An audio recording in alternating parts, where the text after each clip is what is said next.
What you are about to hear is a story that Saturday Night Live has been trying to contain for 2 weeks. A story that started in the backstage corridors of 30 Rockefeller Plaza in New York and ended with a phone call that has the entire entertainment world completely speechless. Hello, friends.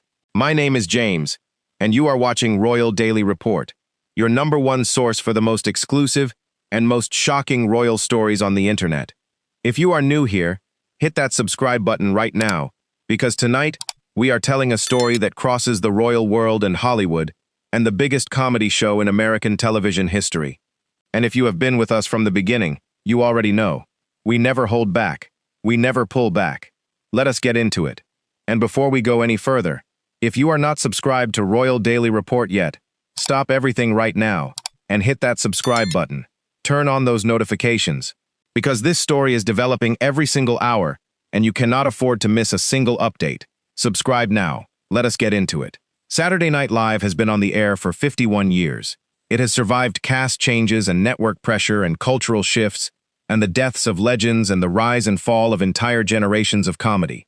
It has launched careers and ended careers and created moments that have entered the cultural memory permanently. It has been hosted by presidents and rock stars and actors and athletes and every conceivable category of famous person that exists.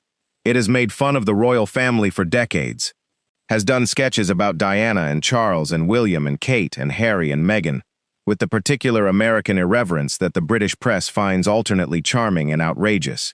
It has been, for 51 years, untouchable. The one institution in American entertainment that operates by its own rules and answers to nobody. Until 3 weeks ago, when Meghan Markle's team made a phone call to the SNL producers, and everything changed. If you want to know what happened next, and trust me you do, make sure you are subscribed to Royal Daily Report right now. Hit that button, turn on those notifications, because what we are about to tell you is the most explosive entertainment and royal story of 2026, and we are covering every single development as it happens. Subscribe now. The phone call came from someone senior in Meghan's team, someone who does not make calls like this lightly, someone who, according to our source inside the SNL production world, introduced themselves and then said something that the person on the other end of the line did not expect to hear. They said, Meghan wants to host, not appear in a sketch, not do a cameo, host the full episode, 5 weeks from now. And she has ideas, specific ideas, about what the show should be, what the sketches should cover, what she is willing to do and willing to say. And she wants to come in and talk to Lorne directly, this week if possible, because she has been thinking about this for 2 years, and she is ready, and she wants to do it before she changes her mind. Our source inside SNL says the room where that call was taken went completely silent when those words landed, because SNL hosting is not something that just happens.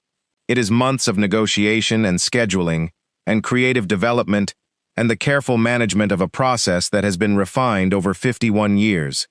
It does not happen in 5 weeks. It does not start with a phone call from a team saying she is ready and wants to talk to Lorne this week. That is not how it works. That has never been how it works, for anyone. And yet, within 48 hours of that phone call, Meghan was in a meeting at 30 Rockefeller Plaza with Lorne Michaels, in person, with her ideas folder, ready to talk. And if you are just joining us tonight on Royal Daily Report, welcome. My name is James, and this is the channel that goes deeper than any other royal channel on the internet. If you want the full story, the real story, the story behind the story, subscribe right now. Hit that button. Turn on those notifications. We post every single week, and you cannot afford to miss what is coming. Subscribe now. Back to the story. The meeting with Lorne Michaels lasted 2 hours. Our source has been briefed on what happened in that room, and what they describe is unlike any SNL host meeting they have ever heard of in 51 years of the show's history. Because Meghan did not come in as a potential host auditioning for the opportunity. She came in as a creative partner with a fully formed vision. She had written, herself, not her team, herself, a 14-page document outlining her ideas for the episode, sketches, cold open concepts, weekend update appearances, musical guest suggestions. The whole architecture of an SNL episode built around a specific theme that Meghan had identified and that our source says made Lorne Michaels sit forward in his chair when she described it. The theme was this: What happens when the woman the world thinks it knows walks onto the stage and introduces herself properly for the first time? What happens when Meghan Markle, not the royal Meghan, not the Oprah interview Meghan, not the Netflix documentary Meghan, not the palace-approved or palace-disapproved version of Meghan, just Meghan, the actual woman, the one who grew up in Los Angeles and worked for years as an actress and has a sense of humor that the world has barely been allowed to see, walks onto the SNL stage and says, "Good evening, I am Meghan Markle, and I bet you thought you knew who I was going to be tonight." And she is funny. Genuinely, unexpectedly, devastatingly funny, in ways that reframe everything, in ways that make the audience laugh, and then stop laughing, and then laugh again, because what they are laughing at is the gap between who they thought she was and who she actually is. And that gap, that space between the public Meghan and the real Meghan, is the funniest and most powerful thing she has to offer, and she knows it, and she is ready to use it. Lorne Michaels listened to all of this, read the 14 pages, looked at Meghan across the table, and said, "When can you start rehearsals?" And right now, if you have been watching Royal Daily Report for a while, you know that we never give you half a story. We give you everything, every detail, every source, every moment that matters. And that is why we need you subscribed. If you are not subscribed, hit that button right now, because the next part of this story, what happened when the SNL writers' room found out what Meghan was planning, is something you absolutely cannot miss. Subscribe now. Turn on those notifications. Let us keep going. The SNL writers' room found out about the Meghan hosting episode through the normal internal channels. A memo, a scheduling update, the kind of communication that happens dozens of times a season when a new host is confirmed. And our source who works in the writers' room says the reaction when Meghan's name appeared on that memo was not what you might expect. It was not excitement. It was not dread. It was something more complicated than either of those things. It was uncertainty. Because the writers' room at SNL is full of people who are very good at one specific thing: finding the angle, finding the comedic frame for any public figure that makes them funny in the way SNL makes people funny. And with almost every host, the angle is obvious. The thing they are known for, the thing that defines their public image, is the thing you build the comedy around. But with Meghan, the angle was not obvious. Because the thing Meghan is most known for is not inherently comedic. It is serious. It is heavy. It involves racism and mental health, and institutional failure, and a family rupture that has played out in the most public way imaginable. And making those things funny, finding the comedy inside the most watched and most debated royal story in a generation, is not a straightforward creative challenge. It is a minefield. And the writers' room knew it. And then Meghan came to the writers' room, not to be pitched to pitch. She sat down with the full writing staff, and she did something that our source says has never happened in 51 years of the show. She made them laugh first, before a single sketch had been written, before a single concept had been developed. She sat in that room and she talked for 20 minutes, and she was so unexpectedly, so naturally, so completely funny that by the end of those 20 minutes, the writers' room, a group of people who are professionally skeptical of everyone, and who have heard every comedian and every actor and every famous person pitch their SNL vision, was completely on her side. Not because she performed for them, because she was honest with them. She said, "I know what you are thinking. You are thinking, how do we make this funny without it being cruel? How do we find the comedy in something that is genuinely painful? And the answer is, you do not have to find it. I already found it, and here it is." And she started talking, and what came out of her mouth was so sharp and so self-aware and so perfectly calibrated, making fun of herself, of the situation, of the gap between the public narrative and the private reality, that our source says the room went from uncertain to inspired in approximately 8 minutes. Now you need to subscribe to Royal Daily Report right now. Because what Meghan pitched to that writer's room, the specific sketch ideas, the cold open concept, the weekend update appearance that our source says is going to be the most talked about television moment of 2026, we are about to tell you all of it.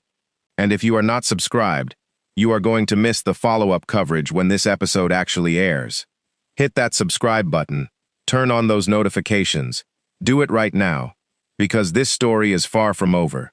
Subscribe. Now, let us continue. The cold open concept that Meghan pitched is the sketch that our source says stopped the room completely when she described it. The cold open begins with a woman sitting at a dressing table, back to camera, getting ready, a maid fussing around her, a tiara being placed on her head, the whole visual language of royalty. And then the woman turns around, and it is Meghan, in full royal regalia, crown and gown and the whole thing. And she looks into the camera, and she says, "Good evening, I am Queen." And then she stops, and she looks down at herself, and she looks back up, and she says, "No, wait, I am not. I tried that. Let us start again." And she reaches up and takes the tiara off, and underneath the tiara is a baseball cap, and she puts the baseball cap on over the royal gown, and she looks into the camera again, and she says, "Hi, I am Meghan. You might have heard of me." And then she smiles, the real smile, the one that people who know her say is completely different from the public smile, the warm, genuine, slightly mischievous smile of a woman who has decided that the best thing she can do with everything she has been through is find it funny. And she says, "This is going to be a great night. I can feel it." And the band starts playing, and the SNL titles roll, and the audience goes completely insane. Our source says, when Meghan described this cold open in the writer's room, there was a moment of complete silence, and then someone started clapping, and then everyone was clapping. And our source says they have been in that room for 11 years, have watched hosts pitch cold open concepts for 11 years, and they have never heard the writer's room applaud a pitch. Not once. Not in 11 years. Until Meghan. The Weekend Update appearance is the other element that our source says is going to be the most significant television moment of the year. Because Meghan is not going to be a guest on Weekend Update. She is going to be a co-anchor. For one segment, sitting next to the regular anchors. And the segment she is going to anchor is a royal news update, in which she is going to report on herself, in the third person, with complete deadpan seriousness, reading fake royal news stories about Meghan Markle with the same tone and the same gravity that a newsreader brings to actual news. And our source says the material that has been written for this segment, the specific fake headlines, the specific fake royal news stories, the specific ways in which the show is going to gently and brilliantly lampoon the entire 5-year saga of palace drama and press coverage and institutional conflict, is the funniest thing the SNL writing staff has produced in years. And it only works because Meghan is doing it. Because it is her story, and she is telling it, and laughing at it, and inviting the audience to laugh at it with her. Not cruelly, not bitterly, with the specific freedom of someone who has reached the other side of something difficult, and discovered that from the other side, you can see the funny parts. And if you are not subscribed to Royal Daily Report yet, what are you waiting for? We are the only channel covering this story with this level of detail, with real sources, with real information, with the full picture. Subscribe right now. Hit that button. Turn on those notifications. Tell a friend. Because the next update on this story, the palace reaction, what William said when he found out, what Charles did when his advisors briefed him on the SNL episode plan, is coming very soon. And you need to be subscribed to get it. Subscribe now. The palace found out about the SNL episode through the normal channels of royal intelligence, which is to say through people who monitor the American entertainment press and who flag anything relevant to the family for the attention of senior advisors. And our source says, the briefing that went up the chain when the SNL episode was confirmed was one of the more unusual documents that palace communications staff have had to produce in recent years. Because how do you brief a king on the fact that his former daughter-in-law is going to host Saturday Night Live and do a sketch where she wears a crown and takes it off and replaces it with a baseball cap? How do you frame that in language that is appropriately institutional while conveying the actual situation? Our source says the briefing was 3 paragraphs, and that Charles read all 3 paragraphs, and then he read them again, and then he said one thing to the aide who had brought him the briefing. He said, "Is she going to be funny?" And the aide said, "By all accounts, sir, yes." And Charles said, "Good. She deserves to be funny." And he put the briefing down and went back to whatever he had been doing. William's reaction was different. Our source says William was briefed separately and that his reaction went through several stages in a relatively short period of time. The first stage was concern. Institutional concern about what an SNL episode hosted by Meghan might contain, about what the sketch writers would do with the material of the past 5 years, about whether the royal family would be made to look foolish in ways that were difficult to respond to. The second stage, according to our source, was something unexpected. After William had been told about the cold open concept, the tiara and the baseball cap, the I am queen, no wait, I am not, the real smile, and the this is going to be a great night, William apparently sat quietly for a moment. And then he said, "That is actually quite clever," which from William, our source says, is the equivalent of a standing ovation. Harry found out about the SNL episode the way he finds out about most things related to Meghan's professional life. Meghan told him, sat him down and said, "I am going to host SNL." And Harry said, "When?" And Meghan said, 5 weeks. And Harry said, 5 weeks. And Meghan said, "I know." And Harry said, "Are you ready?" And Meghan said, "I have been ready for this my entire life. I just did not know it was SNL I was getting ready for." And Harry looked at her, this woman he had chosen. This woman, who had walked into the most hostile environment in the world, and survived it, and built something extraordinary on the other side of it, and who was now going to walk onto the most famous comedy stage in America, and make the whole world laugh. And he said, "I want to be in the audience." And Meghan said, "Obviously, you are always in my audience."